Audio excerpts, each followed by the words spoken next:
ఎలా ఉంది? ఊర్లో ఉన్న ప్రజలందరూ నన్ను దొంగోడని చెప్పారు కదా. ఇప్పుడు చూడండి, దానికి తగ్గ శిక్ష మీకు ఇవ్వకుండా నేను ఊరికనే ఉండను.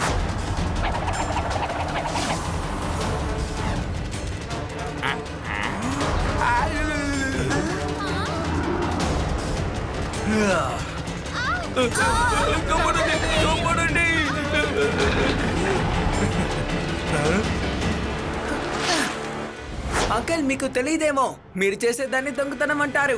అలాగా? దారికి అడ్డు తప్పుకో, లేదంటే బాగోదు చిన్నపిల్లాడా. పిల్లాడని మాత్రం చెప్పొద్దు అంకల్.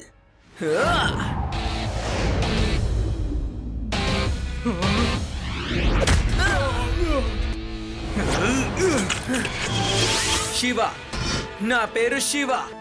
శివ ముందు అక్కడి నుంచి వెళ్ళిపో. ఇంకొద్ది క్షణాల్లో వాడు అంటాడు, అవన్నీ నీ మీద వచ్చి పడతాయి.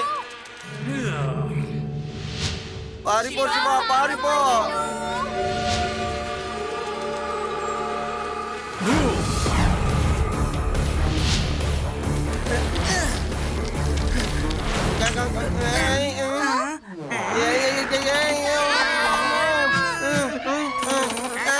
తిరిగి వచ్చేసాయి. ఈసారి మీరు నన్ను ఏం చెయ్యలేరు, ఎందుకంటే మేము నెట్ వేసుకున్నాము కదా. అవునవును, మేము నెట్ వేసుకున్నాం.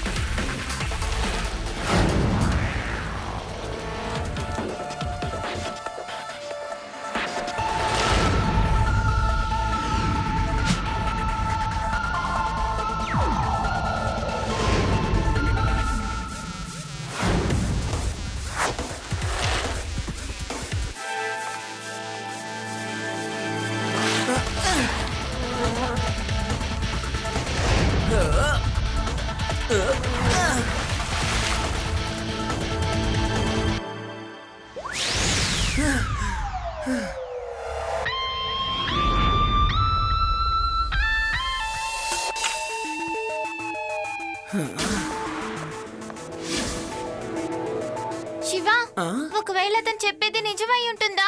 తను దొంగ అవ్వకుండా ఉండొచ్చు కదా. జాకెట్ ద్వారా ఏదైనా తెలుసుండొచ్చు. దొంగతనం చేస్తూ పట్టుపడ్డాడు వాడు, కానీ చెప్తున్నాడు నేను దొంగను కానని. అతని మాటలు వింటుంటే నాకు కూడా అలాగే అనిపిస్తోంది. నాకు కూడా అతను నిజంగానే దొంగ కాదేమో అనిపిస్తోంది. లడ్డు సింగ్ గారు, ఆ ప్రదేశంలో ఉన్న సీసీటీవీ కెమెరా చూడొచ్చా? చూసారా, దొంగ ఇక్కడ మాస్క్ వేసుకున్నాడు, అందుకే మనం వాడి మొహం చూడలేకపోయాం. స్టాప్ చేయండి, పాజ్ చేయండి.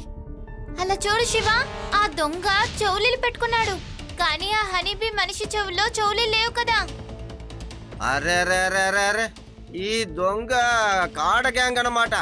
ఈ గ్యాంగు రెండు చెవులల్లోనూ ఇలాగే వేసుకుంటారు. అయితే ఆ దొంగ వేరే ఎవరో అయి ఉంటారు కదా. అనవసరంగా నిందని ఈయన మీద వేశారు.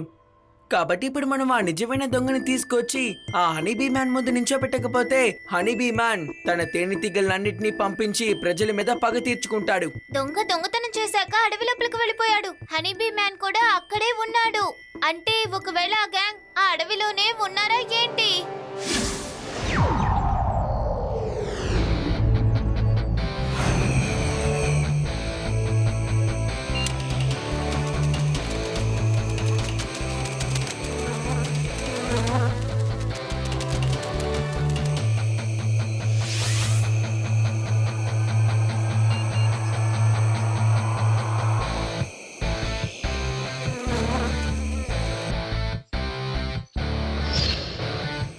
హలో లడ్డు సింగ్ సార్, ఇక్కడ అడవిలో నాకు పాత లొకేషన్ ఒకటి కనిపిస్తోంది.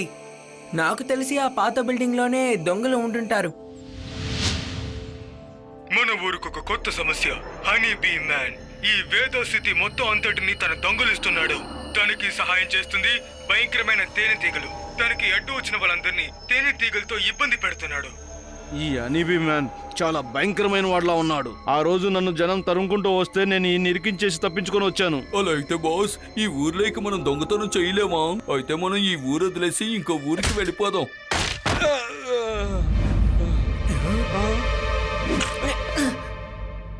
అంకుల్, మీరేమి ఊరిని వదిలి వెళ్ళనక్కర్లేదు, ఎందుకంటే ఇక్కడి నుంచి మీరు డైరెక్ట్ గా జైలుకే వెళ్తారు. అలాగా? మేమెందుకు జైలుకి వెళ్ళాలి? నేను మిమ్మల్ని తీసుకువెళ్తాను కదా, నాకు తోడుగా పోలీసులు కూడా వస్తున్నారు.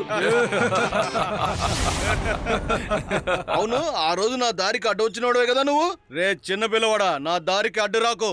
భయంకరమైన వాళ్ళలో నేను ఒక్కడిని. పిల్లాడిని మాత్రం చెప్పొద్దు అంకుల్. మీరు సిద్ధంగా ఉన్నారుగా? శివ, నా పేరు శివ.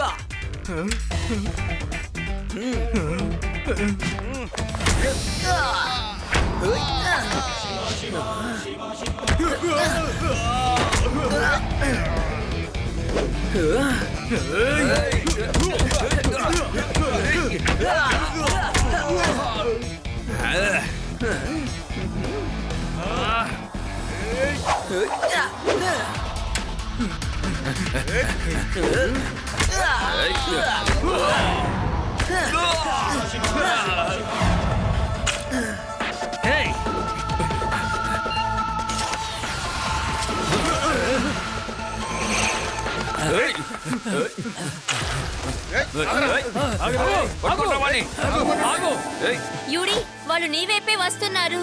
మీరు సిద్ధంగా ఉన్నారుగా? మేము సిద్ధంగానే ఉన్నాం. ఇటు వస్తే చూసుకుంటాం.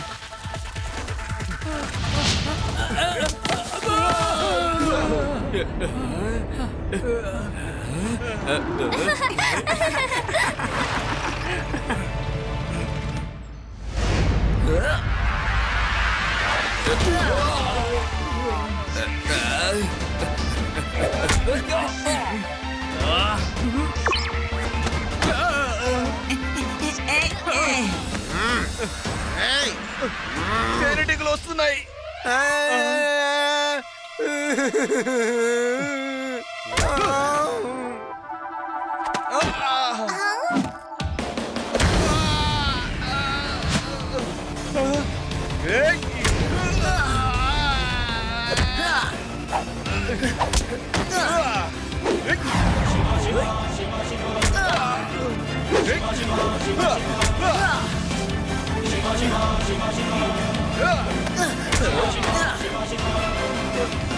చాలు చాలు, కొట్టుకో, ఆపు.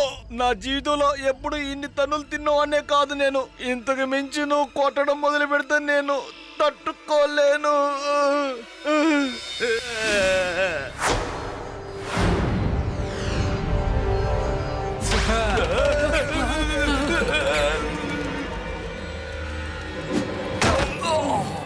ఆగు.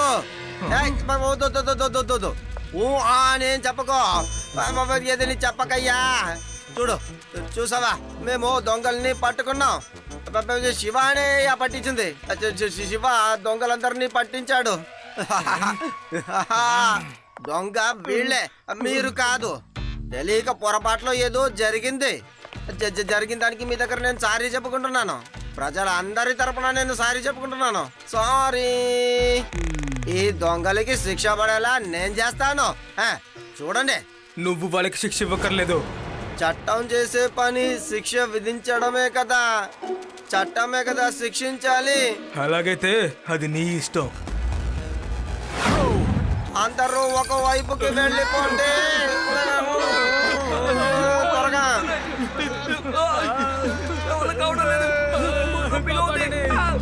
ఇక చాలా వదిలేండి అంకుల్, ఆల్రెడీ వాళ్ళకి చాలా శిక్షను విధించారు. మేమందరం మిమ్మల్ని క్షమాపణ కోరుకుంటున్నాం.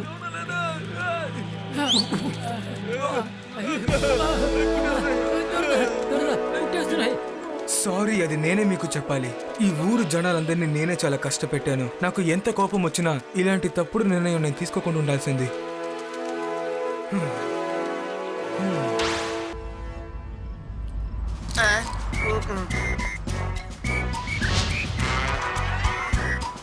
You are under arrest.